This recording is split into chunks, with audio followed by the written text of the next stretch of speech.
ஆரியன்னா யாரு, அத பத்தி என்னங்க இருக்கு? திராவிடம் மட்டும் தான் இருக்கு பாருங்க. தமிழ்நாட்டுல வர முடியல காரணம் யாரு? இங்க பாருங்க, முட்டாள்தனமா அன்னையில இருந்து பெரியார வந்து தவறா பேசுறீங்க. பாருங்க, சும்மா இருங்க. பெரியார் ஆனா ஏங்க உங்களுக்கு அவரை பத்தி யாருக்கு தெரியும்? நீங்க அவர் கூட ஏங்க என் தோல்ல போட்டு நடந்தவர் அவரு தெரியுமா? நீங்க பேசிட்டு இருக்கீங்க பிரபாகரன். நீங்க என்ன லேசா நினைச்சிருக்கீங்க? காமாட்சி நாயுடுன்னா என்ன ஏதோ உங்க வீட்டு வேலைக்காரன் நினைச்சீங்களா?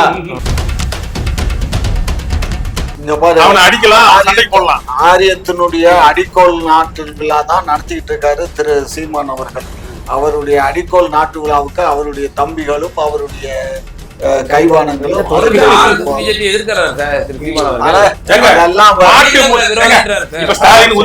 ஆமா மனித விளையாதுன்னு சொன்னா நான் வந்து ரிக்கார்டு தரேன்னு சொன்ன முதல் அறிக்கை விட்டது யாரு?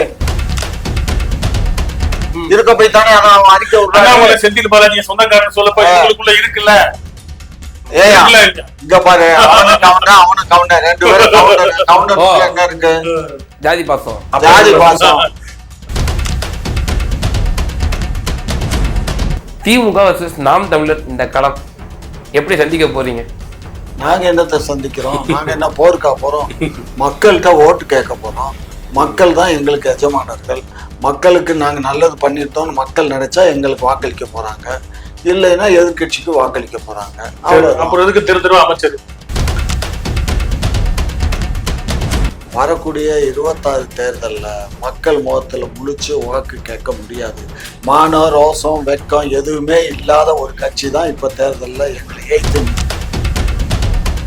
என்னுடைய ஓட்டு சதவீதம் நாங்க எங்கேயும் டெபாசிட் இழக்கல. யாருக்கு நகர்ல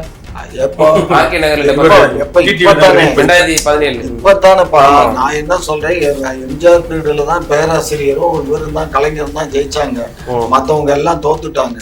ஆனா அன்றைக்கு கூட எங்க ஓட்டு சதவீதம் கூடித்தான் இருந்ததை தவிர குறையல. இந்த மாதிரி இப்ப இந்த இதுல ஆர்கே நகர்ல வந்து நாங்க வந்து கொஞ்சம் கண்ணை மூடி தூங்கிட்டீங்களா? ஆமா, கண்ணை மூடி தூங்குனது.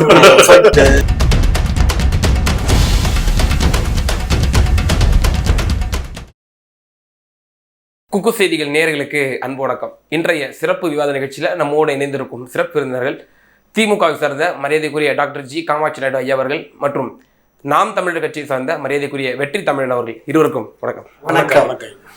அப்படின்னா பெரியாரை எதிர்ப்பதன் மூலியமாக ஆரிய பிராமண வைதீக இந்த இந்துத்துவ கொள்கையை தான் நம்ம வந்து இங்கே வளர்க்குற மாதிரி ஆகிடும். தமிழ் தேசியம் இதன் மூலியமாக வளராது. நம்ம பங்காளியாக தான் திராவிடத்தை பார்க்கணுமே தவிர பகையாளி நமக்கு எதிரி ஆரியம் தான் அப்படின்னு சொல்லி அவர் சொல்கிறாரு. மேலும் எனக்கு என்ன சந்தேகம் வருதுன்னா, அவர் உடன் ரவீந்திரன் துரைசாமி அவர்கள் இருக்கிறார் அப்படின்னு அவர் ஒரு குற்றச்சாட்டு வைக்கிறார். அவர் தான் வந்து இது மாதிரி மனமாற்றத்தை ஏற்படுத்தி விட்டு வரான்ட்டு. இதே மாதிரி தான் அண்ணன் சீமானுடைய உற்ற நண்பர் அமீர் அவர்களும் ஒரு பேட்டியில் சொல்கிறாரு, நான் வந்து திரைத்துறைக்க போயிருக்கக்கூடாது 2009க்கு பிறகு, நான் அண்ணன் சீமான் கூட இருந்திருக்குன்னு நான் இப்போ நினைக்கிறேன். ஏன்னா நான் இருந்திருந்தேன்னா ரவீந்திரன் துரைசாமி போன்ற ஆர்எஸ்எஸ் காரர்லாம் நான் வந்து அண்ணன் கிட்ட விட்டுருக்க மாட்டேன், ப்ரொடெக்ட் பண்ணியிருப்பேன் ஓரளவு அப்படின்னு சொல்லி பேசுறாங்க. 2 பேரை சொன்னீங்க. ஒன்று வந்து அமீர், இன்னொருத்தர் ஜெகதீஷ் பாண்டியன். முதல்ல அமீருக்கு வருவோம். அமீர் வந்து நாம் தமிழர் கட்சியில உறுப்பினரோ ஆதரவாளரோ கிடையாது. அப்பப்போ அவருக்கு மண்டை கலந்து வருவாரு, மண்டை கலந்து போவார். அவர் ஒரு தடவை ஒரு ஊடகத்துல வெளிப்படையா பேசினார். நாம் தமிழர் கட்சிக்கார தம்பிகளை கூப்பிட்டு, பிரபாகரன் உங்களுக்கு பெரிய ஆளா இல்ல வந்து இஸ்லாத்துல இருக்கிறவங்கள உங்களுக்கு நபிகள் பெரிய ஆளான்னு கேட்கறேன்னு சொன்னாரு. அதே அமீர் இப்ப பதில் சொல்லட்டும், தைரியமான ஆளா இருந்தா, உனக்கு திமுக இது பெரியாரு பெரிய ஆளா உன் நபிகள் பெரிய ஆளா, யார வணங்குற நீ? சரியா? அதனால அவர் போட்டதை கேட்டாரு. பிரபாகரனை வந்து நபிகளோட அந்த ஒரு இஸ்லாமியன் வந்து மதம் கடந்து மதத்தை கடைபிடிக்கட்டும், மதம் கடந்து ஒருத்தன் தமிழனா வர்றவன திமுக சொம்பு அப்பப்போ இந்த சொம்பு பேசிச்சு, இது மாதிரி வந்து நபிகள் நாயகத்தையும் பெரியாரையும் அவங்க பொண்ணா பாப்பாச்சு, பிரபாகரனையும் பார்ப்பாங்க, நீ பாப்பியா? பெரியாரா நபிகள் நாயகமா சொல்லு எனக்கு அமீர். அது ஒண்ணு. ரெண்டாவது, இப்ப ஜெகதீஷ் பாண்டியன் ஐயாவை கேட்டீங்க. அவர் வந்து இப்ப விலகல, அவரே வந்து ஒரு பதிவை போட்டுக்கிட்டு இப்படி தெரியுறாரு. இப்ப இவங்க கூட்டங்கள்லாம் சேர்ந்துக்கிட்டு ஆளை பிடிச்சி ஆரம்ப காலத்துல நான் இருக்கேன், ஒரு ஆரம்பமாக இப்போ இருக்கிற வரைக்கும் ஒரு சிலர் இது நான் சொல்ல பழக்கம் அப்படின்றாரு. சீமான் தனிப்பட்ட முறையில் அவருக்கு பழக்கம். அவர் கட்சிக்கு வந்தது 2016 பிறகுதான் வந்திருக்கிறாரு. அவர் வந்து அவரோட தனிப்பட்ட கருத்து இது. இதுக்கு கட்சி தலைமை நடவடிக்கை எடுக்குதோ இல்ல அவங்க என்ன பதில் சொல்றாங்கன்னு தான் பார்க்கணும். சீமானண்ண கருத்து தனிப்பட்ட கருத்துன்னு சொல்றதுக்கு அவருக்கு உரிமை இல்லை, இது அவரோட தனிப்பட்ட கருத்து. ஆனா அவர் சொல்றது இல்ல ஃபேக்ட் இருக்க மாதிரி தெரியுது. நல்ல ஃபேக்ட்டுக்கு வந்துட்டீங்கன்னா வர இப்ப நம்ம தமிழ்நாட்டுல தமிழர், தெலுங்கர், மலையாளி, கன்னடர், பிறனத்தார் பிரச்சனை இல்லை. ஐயா தெலுங்கர்ன்றா ஐயாவை போற்றலாம் புகழலாம் ஒண்ணு இல்லை. எதுக்கு இந்த திருட்டு திராவிடம்? எதுக்கு தெலுங்குன்னு சொல்லுங்க, தமிழ்னு சொல்லுங்க, மலையாளின்னு சொல்லுங்க, கன்னடன்னு சொல்லுங்க, ஒரு பிரச்சனை. அந்த திராவிடம் மாநில சுயாட்சி பேசுது, ஒரே மொழி இந்த கோட்பாட்டுக்கு எதிராக இருக்கு, ஒரே நாடுங்கிற கோட்பாட்டுக்கு எதிராக இருக்கு, இந்திய தேசியத்திற்கு அது வந்து எதிரான ஒரு சித்தாந்தத்தை தமிழர்கள் மத்தியில ஊட்டி இருக்கு. சொல்றேன், தமிழன்னு சொல்லிட்டே பேசுவோமே, இந்த அரை நூற்றாண்டு இந்த போலி வாரம் இருக்கு. நம்ம எல்லாரும் சேர்ந்தானே வாழ்றோம், சரியா? அதனால திராவிடம்ன்ற வார்த்தையை ஏன் வந்து அது தெலுங்கு பேசும்? திராவிட தெலுங்கர்கள் தான் பிரச்சனையை ஒழிய மற்ற இனத்துக்கு தெலுங்கர்களோ திராவிட மலையாளிகளோ தெலுங்கனோ மலையாளியோ தமிழனோ தமிழ்நாட்டில் யாருக்கும் எல்லாரும் ஒற்றுமையா தான் இருக்கிறாங்க, பிரச்சனை இல்லை. திராவிடம்னு சேர்த்துட்டு வராம பாத்தீங்களா ஐயா போன்ற ஆட்கள், இவங்க தான் நம்மளுக்கு பிரச்சனை. ஏன் போலி வாட போன தெலுங்குனா கேவலமா? தன் தாய்மொழி தெலுங்கை மறுதளிப்பது கேவலமா? தன் தாய்மொழி மலையாளத்தை மறுதளிப்பது கேவலமா? கிடையாது. நான் தெலுங்கே நான் மலையாளின்னு சொல்லிட்டு தமிழ்நாட்டில் வாழ்றது பிரச்சனை. திராவிடம் தான் இப்ப அவங்களுக்கு சிக்கலா இருக்கு. இங்க பாரு கண்ணு, திராவிடம் ஆரியம் ரெண்டே தான் தமிழகத்து இந்தியால, புரிஞ்சுக்கோ. இந்தியால ஒரு பக்கம் வந்து ஆரியம், ஒரு விஷயம் புரிஞ்சுக்கோ. அவன் சொல்லல இவன் நொட்டலைங்கிற வேலையை இங்க வச்சுக்கலாம். இங்க பாரு, திராவிடமும் ஆரியமும் ரெண்டும் ஒண்ணுதான்.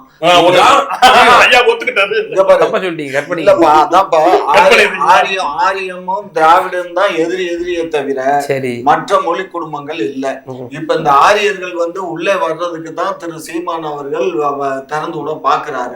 நாங்க ஆந்திராலி கர்நாடகால வந்துட்டாங்களே, இங்க பாருங்க, அங்க திராவிடம் இல்ல, இந்த அளவுக்கு உரைச்சு இல்லாதனாலதான் வந்துட்டாங்க. இங்க பெரியார் மாதிரி அங்க ஒரு பெரியார் வரல, அங்க ஒரு நாய்க்கார் இல்ல போல. அங்க இந்த மாதிரி நம்மள தமிழகத்துல நம்ம வந்து திராவிடத்தை முன்னிறுத்துற மாதிரி ஆந்திராலயோ கர்நாடகாலயோ அவங்க முன்னிறுத்தாதனால ரெண்டுலயுமே அவனுக்கு நுழைஞ்சிட்டான். இப்ப கர்நாடகத்திலயும் நுழைஞ்சான், இப்ப ஆந்திராலையும் நுழைஞ்சிருக்கான். காரணம் என்னன்னா இதுதான், இந்த மக்களுக்கு இந்த திராவிடத்தை எடுத்து சொல்லணும்.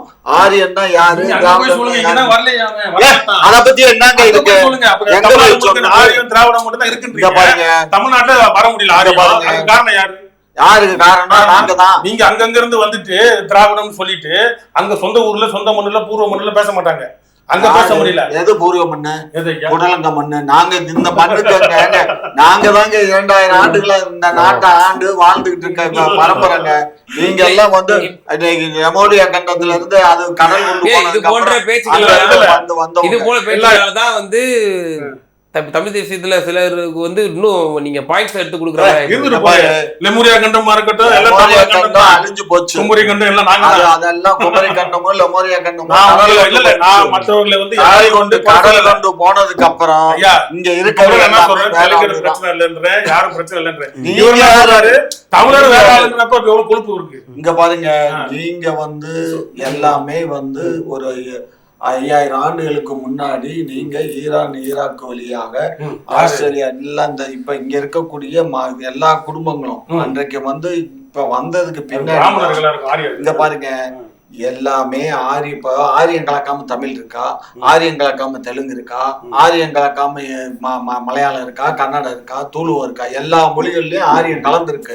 அந்த ஆரியம் கலந்ததை தமிழகத்துல நம்மளுடைய தந்தை பெரியாருடைய காலத்துலதான், வேற யாரும் இந்த அளவுக்கு பண்ணலங்க. திராவிட கட்சிகள் தாங்க பண்ணுச்சு. எவங்க தமிழ் சொல்லிட்டு பண்ணுங்க, சும்மா அதெல்லாம் சேர்ந்து புடுங்குனீங்க. புடுங்குனதெல்லாம் பார்த்தோம்ல, என்ன புடுங்குனீங்கன்னா எங்களை வரவே இல்லைங்க. குடும்பத்துல நீங்க உங்க அண்ணா கருணாநிதி பெரியாரு ராமசாமி இவங்க தானே புடுங்க.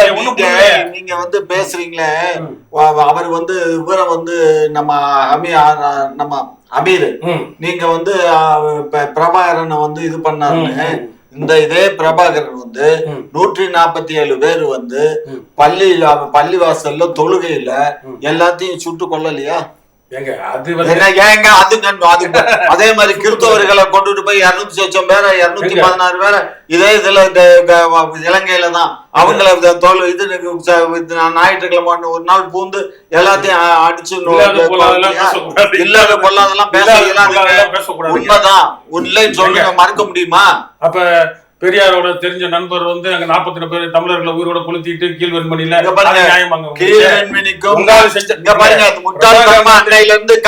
பெரியார வந்து தவறா பேசுறீங்க.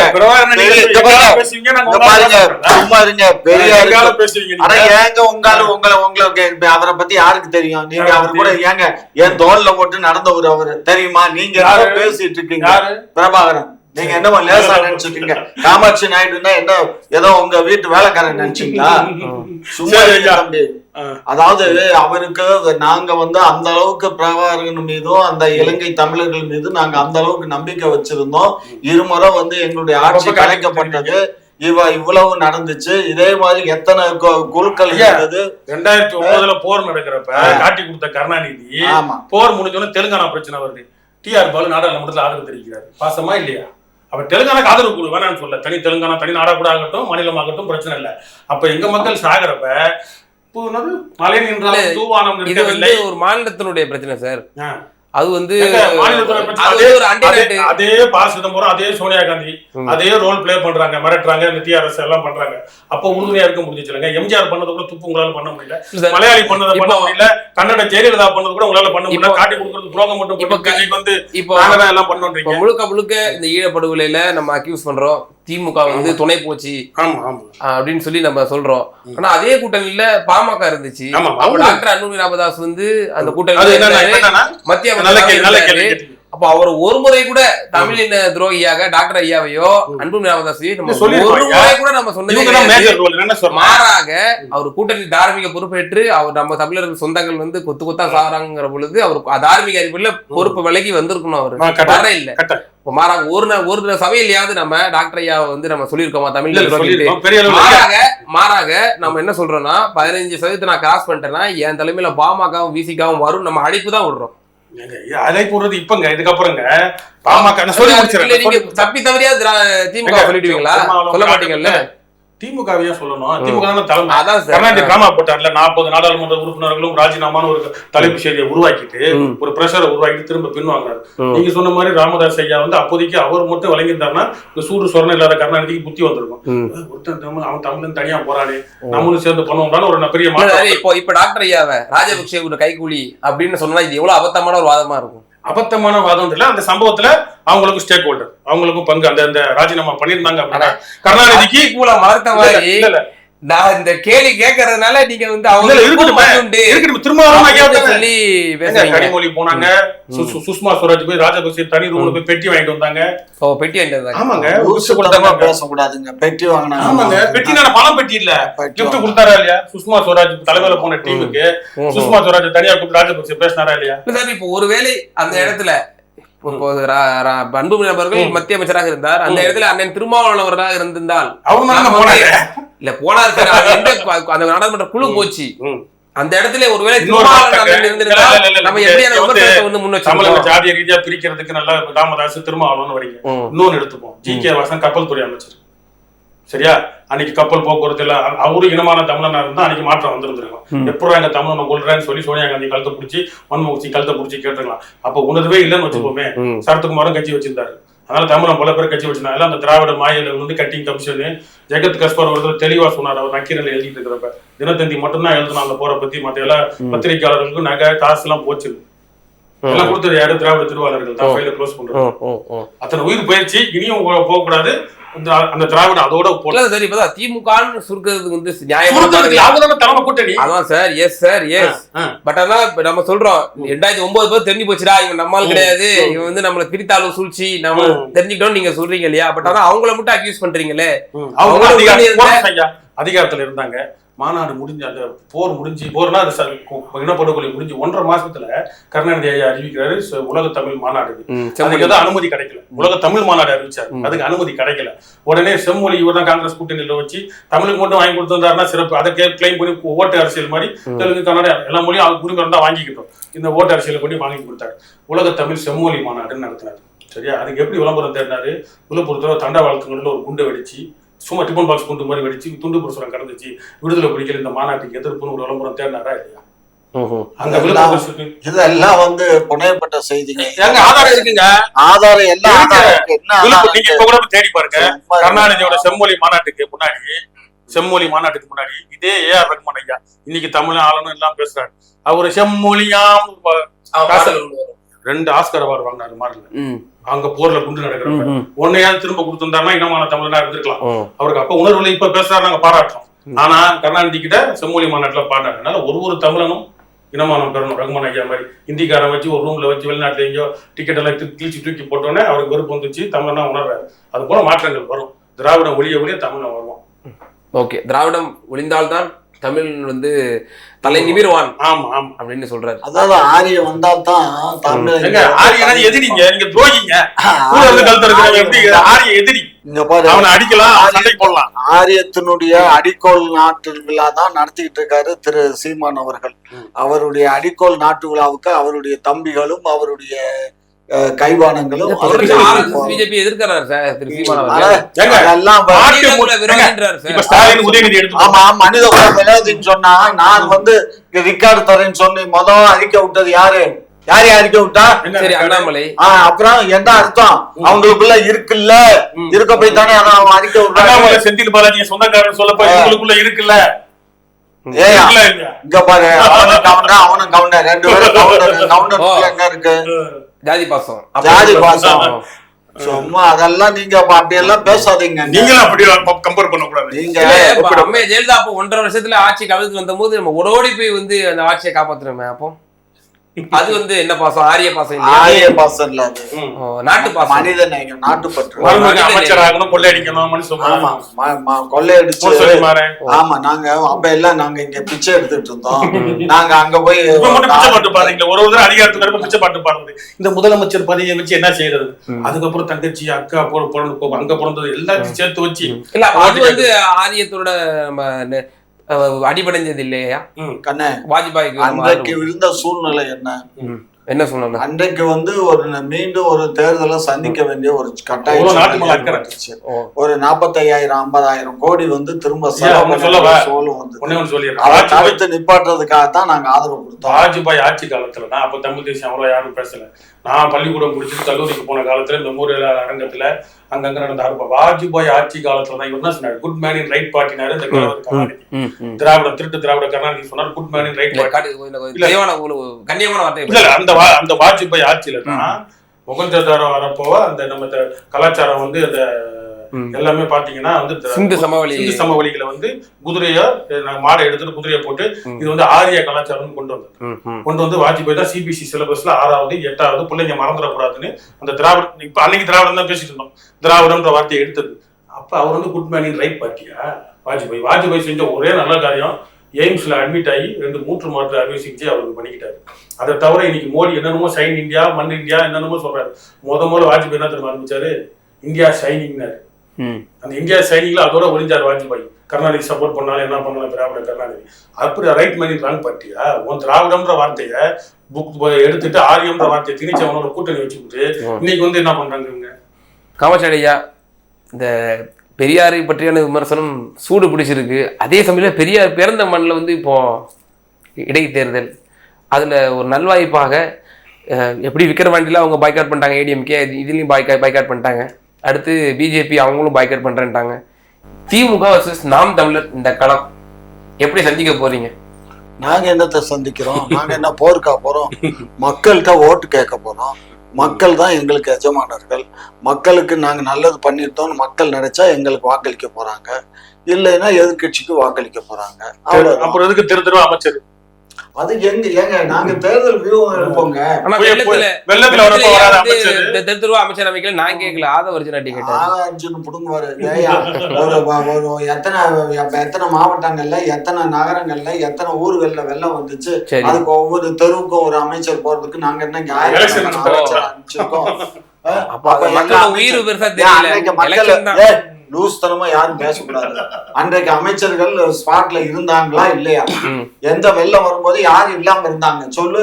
எல்லா அமைச்சர்களும் வேலையை தென் மாவட்டங்களில் தூத்துக்குடி, நாகர்கோவில், கன்னியாகுமரி, இந்த திருநெல்வேலி, இந்த மாவட்டங்களில், அதே போல் வட மாவட்டத்தில் சென்னை, காஞ்சிபுரம், திருவள்ளூர், இது மாதிரியான மாவட்டங்கள்லாம் பாதிக்கப்படும் போது 5000 ரூபாய் தூக்கி கொடுக்குறது, 6000 ரூபாய் தூக்கி கொடுக்குறது. ஆனால் இப்போ இந்த கடலூர், கிருஷ்ணகிரி, இந்த மாதிரியான விழுப்புரம், இந்த மாதிரியான மாவட்டங்கள் பாதிக்கப்படும் போது 2000. இது என்ன பாகுபாடுன்னு கேட்டாங்கல்ல எதிர்கட்சிகள். நம்ம ஏற்கனவே அந்த இதுல நம்ம 5000 ரூபாய் கொடுத்தது நம்ம தான் கொடுத்தோம். அவங்க வெறும் 2017 கோடி தான் கொடுத்தான். 274 கோடி தங்கம் தென்னரசு சட்டமன்றத்தை சொல்லியிருக்காரு. அவ்வளவுதான் கொடுத்தாங்க. இந்த இதுக்கு அதுலயே நமக்கு ஏகப்பட்ட லாஸ்னா கவர்மெண்ட் கஜானா காலி. சரியா? இப்போ இதுக்கு கொடுக்கறதுக்கும் நமக்கு ஏற்கனவே இந்த ஃபெயில்டர் நிதின்னு சொல்லிட்டு ஒரு 900 கோடி கொடுப்பாங்க எப்பயும் ரொட்டீன். அது எல்லா மாநிலத்துக்கும் கொடுக்கறது. அந்த 900 கோடியை கொடுத்துட்டோம், பத்தலை. 900 கோடி கொடுத்துருக்கோம், இன்னும் பத்தலை.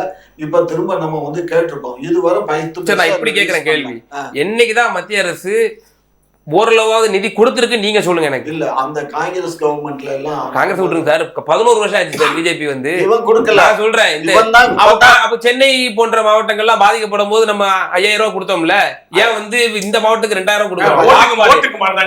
50 சென்டிமீட்டர் மழை பெஞ்சிருக்கு, வட மாவட்டங்களுக்கு ஈடா பெஞ்சிருக்கு மழை. மழை பெஞ்சிச்சுப்பா, இல்லைன்னு சொல்லல இல்லையா? இங்க பாரு, நான் என்ன கேக்குறேன்னா, அன்றைக்கு இருந்த பாதிப்பு, அன்றைக்கு சென்னை கடுமையான பாதிப்பு, புரிஞ்சுக்கோ. வட சென்னையில ரொம்ப மோசமான பாதிப்பு. அதே மாதிரி தூத்துக்குடியிலயும் காயல்பட்டினம் போன்ற இடங்கள்ல எல்லாம் 96 சென்டிமீட்டர் மழை பெஞ்சிச்சு. சோ இப்ப இந்த மழையிலயும் கிட்டத்தட்ட வெளி மாவட்டங்கள்ல ஒரு 50 சென்டிமீட்டர் மழை எல்லாம் பெஞ்சிருக்கு. பட் இன்னைக்கு பொருளாதாரம் இல்லாதனால தானே தவிர வச்சுக்கிட்டு இல்ல கொடுக்கறதுக்கு இல்லாம இல்ல. கொடுக்கணுங்கிற ஆசை எங்க முதலமைச்சருக்கு இருக்கு, அளவுக்கு அதிகம் கருணை உள்ளது. பட் ஆனா நிதி இல்லைன்னு சட்டமன்றத்துல சொன்னாரு. இப்ப இவனுக்கு ஏதாவது கொடுத்துருந்தான்னு வச்சுக்கோ, இவங்க ஏதாவது ரிலீஸ் பண்ணியிருந்தாங்கன்னு வச்சுக்கோ, நிவாரண நிதி கொடுத்திருந்தா நம்ம இப்ப தாராளமா மக்கள் கொடுத்துருவோம். அவங்க கொடுக்க மாட்டேங்குது. இன்னொரு பார்வை இல்ல, இப்போ பெரியார் அவர்கள் பிறந்த இந்த ஈரோடு வெங்கடப்பா ராமசாமி ஐயா அவர்கள், பெரியார் அவர்களால் தமிழக மக்களால் ஒரு போற்றத்தக்க ஒரு தலைவர், அவர் பிறந்த இந்த மண்ணில் பெரியார் குறித்த சர்ச்சை எழுந்திருக்கக்கூடிய நிலையில சீமான் அவர்கள் ஒரு கேண்டிடேட்டை போடுவார். இப்போ நீங்க ஒரு கேண்டிடேட்டை தேமுதிக வந்தவரை நிப்பாட்டிருக்கீங்க. இப்போ மக்கள் எப்படி ஓட்டு போடுவாங்க நீங்க எப்படி நினைக்கிறீங்க? என்ன ஒரு மனநிலை இருக்கும்ல. இப்போ சீமான் அவர்கள் ஒரு தாக்கத்தை ஏற்படுத்திட்டாரு. பெரியாருடைய அந்த பிம்பம், அவருடைய அந்த வரலாறு எல்லாத்தையும் போட்டு ஒண்ணுன்னா உடைக்கிறாங்க நாம் தமிழ் தம்பிகள். ஒரு பக்கம் நீங்க பெரியாருடைய தொண்டர்களாக, பெரியாருடைய தொண்டர்களாக நீங்க ஒரு கேண்டிடேட் நிப்பாட்டுறீங்க, மக்கள் எப்படி பார்ப்பாங்க? சென்ற முறை 10,000 ஓட்டு வாங்கினாங்க. 10,000 ஓட்டு வாங்கினாங்க. இந்த முறை எப்படி போனாலும் 4,000 5,000 ஓட்டு. 4,000 5,000 தானா? 10,000 கூட வாங்க மாட்டாங்கன்றீங்களா? பேசுறது திமுகவுக்கு தான் கேட்கிறேன். சீமான் தான் போன முறை 10,000 வாங்கினாரு. இப்ப அந்த 10,000 வாங்க மாட்டாரு, ஒரு 4,000 5,000 ஓட்டு தான் கிடைக்கும்னு சொல்றேன். இல்ல, இப்ப அதிமுக ஓட்டு இருக்கு, அதெல்லாம் மறந்துட்டீங்களா? பிஜேபி பப்ளிக்கா சொல்லட்டும். பிஜேபி கூட்டணி, அதிமுக கூட்டணி, நம்ம இவரோட கூட்டணி. ஏன்னா அவருக்கு அந்த கட்சியில இருந்து வந்தவர் தான் கேண்டிடேட். அதனால நாங்க உங்களுக்கு ஆதரவு கொடுக்குறோம்னு அந்த சொல்லட்டும், கேப்டன் கட்சி சொல்லட்டும், நம்மளுடைய பாட்டாளி மக்கள் சொல்லட்டும், இவங்க எல்லாம் சொல்லட்டும். இவங்க எல்லாம் சொன்னா பாரதிய ஜனதா கட்சி சொல்லட்டும். இவங்க எல்லாம் சொன்னாங்கன்னா அப்ப அவருக்கு ஓரளவுக்கு ஓட்டு டெபாசிட் கிடைக்கிற அளவுக்கு வரும். இப்ப நாங்க யாருக்கும் ஆதரவு இல்லை, நாங்க நடுநிலை வைக்கிறோம்னு சொல்லிவிட்டாங்க. அப்படி இருக்கும்போது இது திருட்டுத்தனம் இருக்கு. இல்ல, வாக்காளர்கள் இருப்பாங்கல்ல அந்த கட்சியிலோட வாக்காளர்கள், இதுல திருட்டு அவன் தான் போட மாட்டான்ல. நம்ம கட்சி தேர்தல் நிக்கல. நம்ம விக்கிரவாண்டியிலேயே ஜெனரல் எலெக்ஷன்ல விடுறதை விட பை எலெக்ஷன்ல கூடுதலான பெர்சன்டேஜ் விழுந்திருக்கு. அப்ப அவங்க வாக்காளர்கள் ஓட்டு போட்டுறாங்கன்னு அர்த்தம். அங்க பாரு, எப்பயுமே ஒரு விஷயம் புரிஞ்சுக்கோ.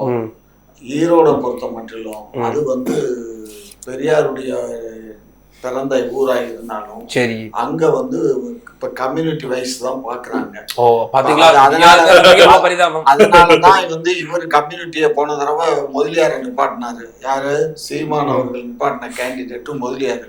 அங்க அதிகமான கிழக்கு தொகுதியில முதலியார்கள் தான் இருக்காங்க. சரிதா?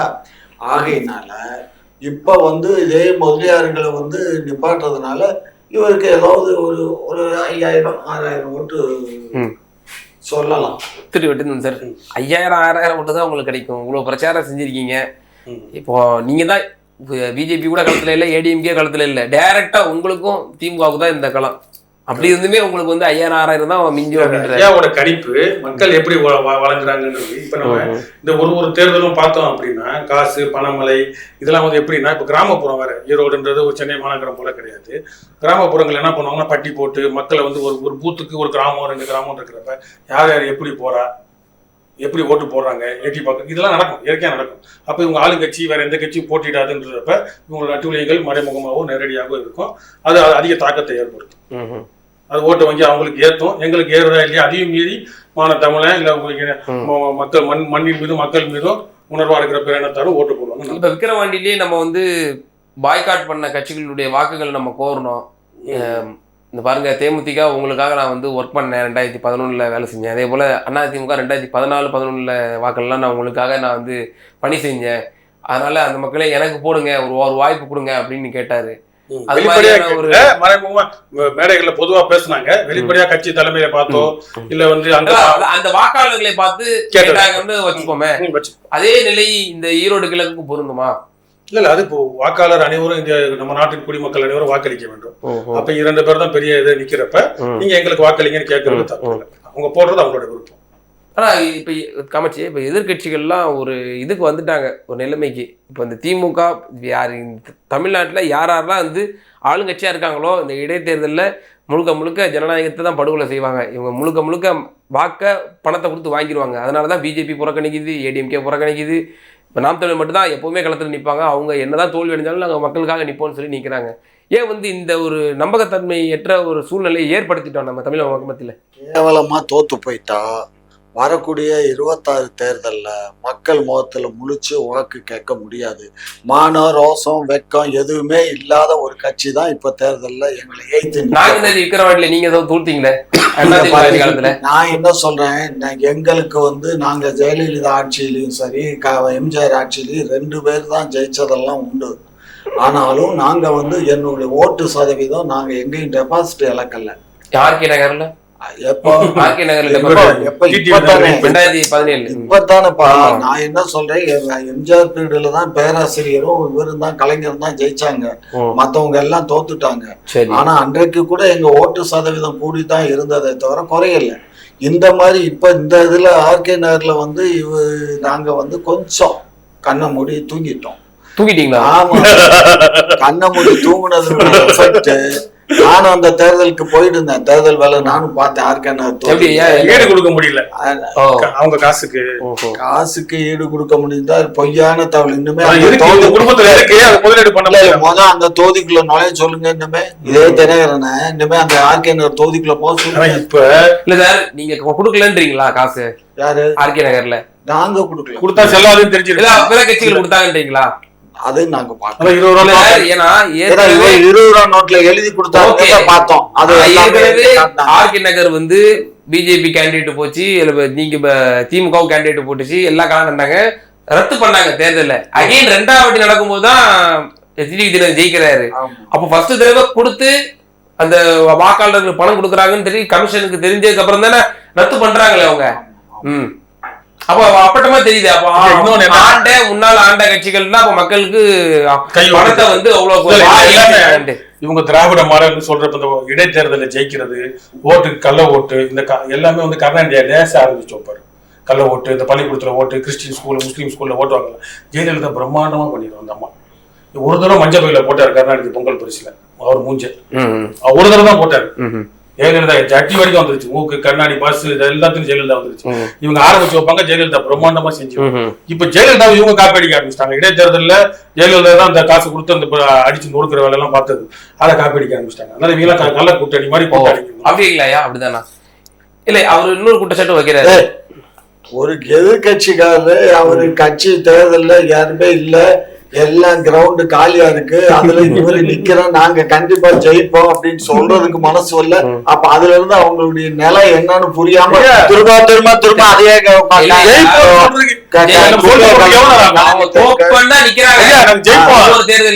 நிப்பாங்க எல்லாரும்.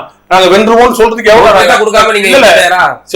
ஒரு பைசா அதிகார பலம் எல்லாத்தையும் வச்சுக்கிட்டு இவங்க பாயிறதுனால காசு எல்லாம் பாயிரத்துல என்ன பண்ணுவோம். நாங்க ஆட்சிக்கு வந்த புதுசுல நம்ம ஒரு பொங்கல் பரிசு கொடுத்தோம் 2022ஆம் ஆண்டு. அப்பவும் கொரோனா இருந்துச்சு.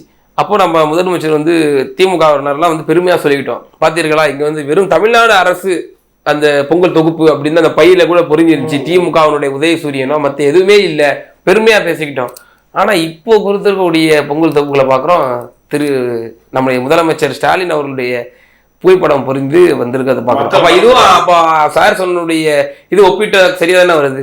அப்ப அவங்களும் அம்மையா ஜெயலலிதாவும் இப்படிதான் பண்ணாங்க, தங்களை எல்லாம் முன்னிலைப்படுத்திக்கிட்டாங்க. தொட்டில் குழந்தை திட்டத்துல கூட தொட்டில் ஜெயலலிதா போட்டு அப்ப எல்லாத்துலயும் பஸ் இல்ல, மினி பஸ்ல அதை காப்பி அடிக்கிறாங்க. அது மக்கள் ஸ்டாலின் பஸ்ன்றாங்களா? ஆளுகின்ற அரசு விளம்பரப்படுத்திக் கொள்வதில் எந்த தவறு. ஆனா கேரளா அரசு கொரோனா டைம்ல 18 வகையான மளிகை பொருட்கள் கொடுத்துச்சு. ரொம்ப எல்லாம் குவாலிட்டியான பேர், அந்த தனியார் பேர் கம்பெனிலாம் சொல்லுது, நான் அவ்வளோ குவாலிட்டியான பொருட்கள் கொடுத்துச்சு. துணி பார்த்தா வெறும் பிளாங்கான துணி கம்யூனிஸ்ட் அரசு கொடுக்குது. அந்த மக்கள் வந்து அவ்வளோ தமிழர்கள் வந்து பலரும் சோசியல் மீடியாக்கள்ல வீடியோ போட்டாங்க. ஆனால் நம்ம பொங்கல் பரிசு கொடுப்போம், ஆனால் எல்லா கட்சிகளுடைய அதிமுகவா அம்மா படம், நம்ம கலைஞர் இங்கே திமுகவா ஐயா படம். ஏன் இந்த விளம்பரம்? இங்க பக்கத்துல அண்டை நாட்டு கம்யூனிஸ்ட் வந்து அவ்வளவு சிறப்பா செய்யறாங்க, அது குவாலிட்டியா கொடுக்குறாங்க. இங்க அது குவாலிட்டிக்குமே அவ்வளவு கேள்விக்குறி, வெள்ள உருகுதுன்னு கேள்விக்குறி. வெயில் அடிச்சு உருகிடுச்சுவாங்க. அங்க என்ன ஜனத்தொகை, இங்க என்ன ஜனத்தொகை? ஜனத்தொகை, மக்கள் தொகை பெருக்கு. ரெண்டாவது வந்து அது வந்து ஒரு மலை பிரதேசம், இது வந்து தரை பிரதேசம். அதுக்கும் இதுக்கும் நிறைய சார் அவங்க டெபிசிட் பட்ஜெட் போடுறாங்க, டெபிசிட் பட்ஜெட் போடுறாங்க. இங்க நம்ம திராவிட மாடல்ன்றோம், டெபிசிட்லாம் கேட்கல, ஒரு ஒரு தரமான ஒரு நிர்வாகம் தானே கேட்கிறோம் மக்கள். இதுக்கு மேல நிர்வாகம் பண்றதுக்கு நாங்க ஒழுங்கான நல்ல நேர்மையான ஆட்சி தான் பண்ணிட்டு இருக்கோம். எங்க ஆட்சியை குறை சொல்ற அளவுக்கு இங்க இந்த நாட்டுல எந்த நாய்க்கும் புத்தியும் இல்ல, அறிவும் இல்ல. ஆமாங்க, நாங்க அப்படிதாங்க பேசுவோம்.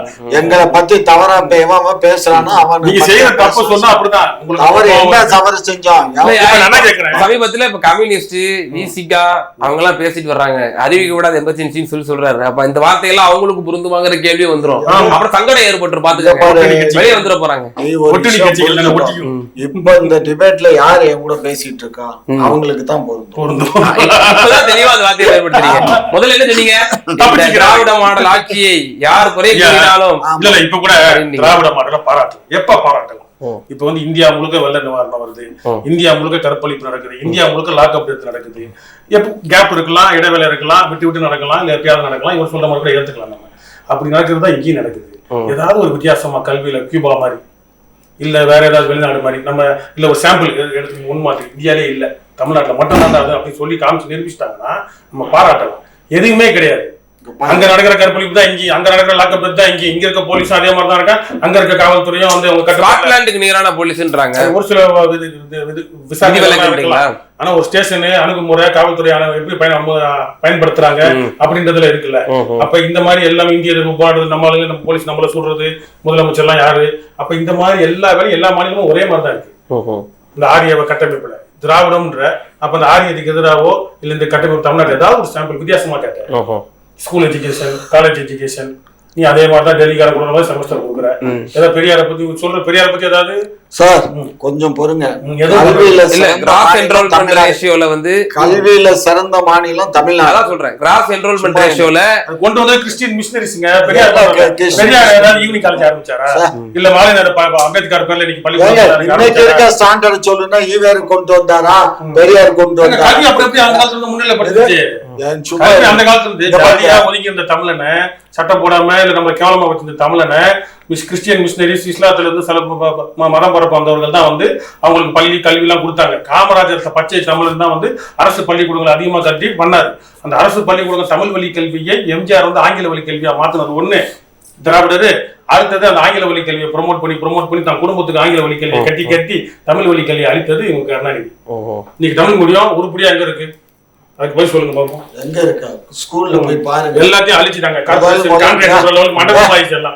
சென்னையில முதல் மொழி தமிழ், அடுத்த மொழி ஆங்கிலம். இப்ப கூட மும்மொழி கொள்கையை ஏத்துக்கலன்னா உங்களுக்கு ஃபண்ட் ரிலீஸ் பண்ண மாட்டோம். அந்த பிரதான் மந்திரி சமக்ரிக்ஷான் அங்க அந்த திட்டத்துல வந்து அவங்க தரமாட்டோம் அப்படின்னு சொல்லி ரொம்ப அழுத்தம் பண்றாங்க. ஆனாலும் தமிழ்நாடு அரசு இன்னைக்கு வந்து உறுதியா இருக்கு, நாங்க மும்மொழி கொள்கையை இங்க தமிழ்நாட்டுல கொண்டு வர மாட்டோம். பள்ளிகளே எண்ணிக்கை கம்மியாகி பிரைவேட்டுக்கு மார்க்கெட் போய் இன்னைக்கு ஸ்டாலின் ஐயா குடும்பத்துல எந்த ஸ்கூல்ல நாங்க முடியல சும்மா இந்த மாதிரி பேசக்கூடாது. தமிழ் வழி கல்வி இன்னைக்கு சென்னை மாநகராட்சி எடுத்துப்போம். தமிழ் வழி கல்வி எத்தனை பள்ளிக்கூடங்கள் இருக்கு? அரசு நடத்தும் பள்ளிக்கூடம், அரசு பள்ளி எல்லாத்துலயுமே இருக்குங்க. சும்மா இல்லங்க என்ன இல்ல முக்காவாசி 10 புள்ள படிக்குது. சும்மா அதெல்லாம் பேசாது. ஏன்னா நீங்க ஏண்டி இன்னும் மாதிரி ரேஷன் அரிசி சாப்பிடுற இந்த மாதிரி ஆளுங்கலாம் திராவிடர்கள் எல்லாம் போயிட்டு இன்னும் மாதிரி வீட்டுல தமிழ் பேசுற, தமிழ் படிச்சா வேலை கிடைக்கும் உனக்கு, இப்படி சொல்லி சொல்லி சொல்லி அழிச்சு விட்டுறது. மேல இவங்க உட்காந்துக்கிறது அதிகாரத்துல வீட்டுக்குள்ள வேற ஏதாவது பேசிக்கிறது. அரசியல் அமைப்பு சட்டத்தை நம்ம இப்ப என்ன சட்டம் போட்டிருக்கோம்? தமிழ் தான் முதல் பாடம், 2வது ஆங்கிலம், 3வது விருப்ப பாடம். அது இப்ப நிறைய பேர் இப்ப ஹிந்தி எடுக்கிறாங்க. கடந்த 2 வருஷமா அரசு வெளியிடுற பட்டியல்ல வந்து ஆப்ஷனல் சப்ஜெக்ட் என்ன வருது? தமிழ்னு வரல, ஆங்கிலம் பிற மொழிகள் தான், தமிழ்னு போடல. அது 4 பேர் எதிர்ப்பு தெரிவிச்ச உடனே நாங்க அப்படிலாம் இல்லைன்றது. அதெல்லாம் போட்டு தாங்க இருக்கு. நீங்க இப்ப தொழிலாளர் சட்டம் ஒண்ணு வந்து 8 மணி நேரத்துக்கு மேல வந்துச்சு இல்லைங்க. கம்யூனிஸ்ட் கட்சிக்காரன் அப்படின்னு சட்டமன்றத்தில் எழும்புன அப்புறம் தான் ஐயோ தெரியாம வந்துட்டோம். மீத்தேன்ல வைகோ என்ன சொன்னாரு? ஸ்டாலின் தான் கைது போட்டாரு. ஸ்டாலினே மன்னிப்பு கேட்டாரு பகிரங்கமா. மன்னிப்பு கேட்டா பிரயோஜனம். அப்ப இந்த தாப்பேக்கா தீப்பேக்கா இவங்க ஒட்டுணிக்கெல்லாம் போய் அவர் கண்ணாடியா உடைச்சாங்களா, வீட்டுக்கு போனாங்களா? எல்லாம் இவங்களுக்குள்ள அந்த இனப்பற்று, இந்த திராவிடம்ன்ற பேர்ல தமிழனை ஏமாத்துறது அவங்க வேலை. சரி, ஓகே. பல்வேறு விவகாரங்கள்ல எங்க நேயர்களுக்கு ரொம்ப தெளிவாக கேள்வி. நன்றி.